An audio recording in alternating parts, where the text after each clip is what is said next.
Lecture Hall Feminism and Every Issue Come 2016 was memorably at aggravation.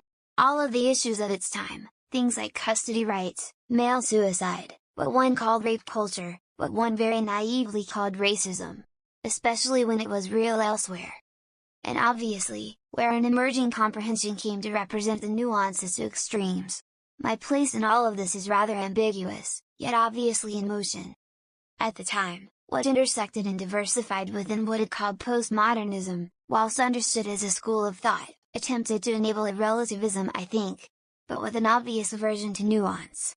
I'm for some reason at the front line of things I wasn't even that concerned with, but race and homophobia were among the animosities with me, apparently. But anyways, what we remember that consciousness for, was for the way it would insist an emotional intelligence could be enforced. It was aversive in associating rather sensitively, and fluidity in the state of being of people described projectively if not linguistically attempted. The state of the art was this, and the anomaly of transgenderism and identity attempting to quantify its spectrums at its use of its symbolic systems didn't seem comprehending to more experiential nuances in the world. Where a young mind is at in the describing of themselves being another issue.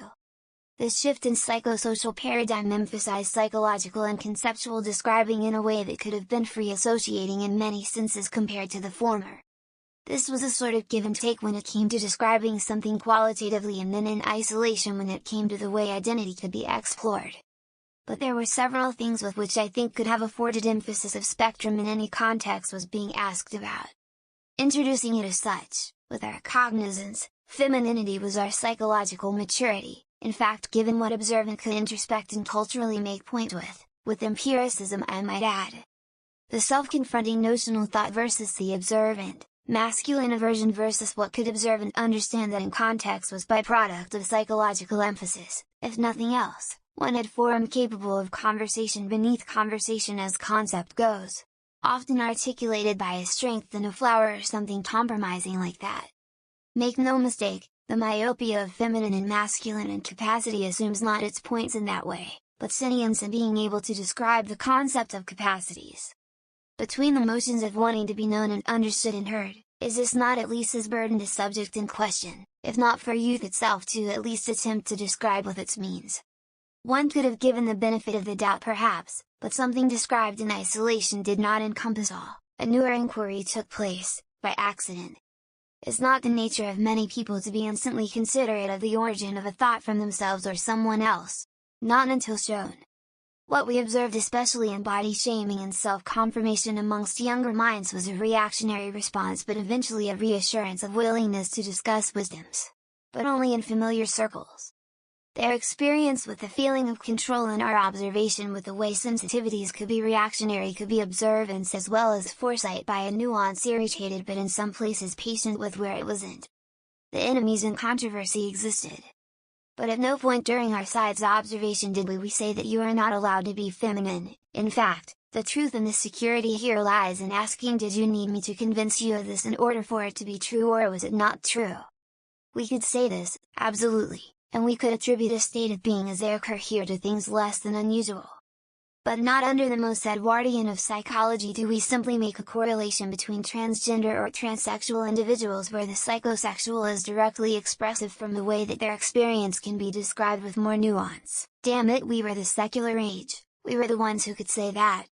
At subject matter in question though, rationales in the empirically justified and absolutes of nature not fostering a lot of trust in discussing the biological whilst accepting what also simply is, being the ping-pong matches of its reason. The balancing act that was and was I think a wish to still be able to demonstrate a relativism amidst life and form if not only biological to compensate for how I still cannot change biology but I can still accept you and insentience despite. But I cannot find you at the first word, in the issue of understanding for some reason. This obviously never resounded for a plethora of existential and validating reasons for long on the record, for trans culture. So when the issue's familiars were taken by promise of a reality having first forefront in the later hours, they came to embrace the emergent strength of the pretension with the rabble-rousing, sexual degeneracy, tolerances as coming from a proverbial flag-waving and not their understanding. We found it difficult to relate and recognize a voice afterwards here. What we asked for, was looking before leaping. Do not put eggs in baskets with our thoughts. When they confront us, know what a racist is, and is not. Someone else's right to be heard but also their right to speak next, a basis of mutual respect. The formal enemies and aversion to this subjective spectrum, exist apart from other consciousnesses, but we are still here? But I have come a long-ass way, to be the racist who did not have anything tolerant to say. I think I could speak for a measure of onlooking participants as someone who is open-minded. I'm not impressed with what they came to hate people for, and not find valuable. But one thing for sure, they came here from the support once, and it forgot it. Especially when forced nature onto the nature of a thought is core and nuisance and making disappear or convenience something one finds unusual is so complacent.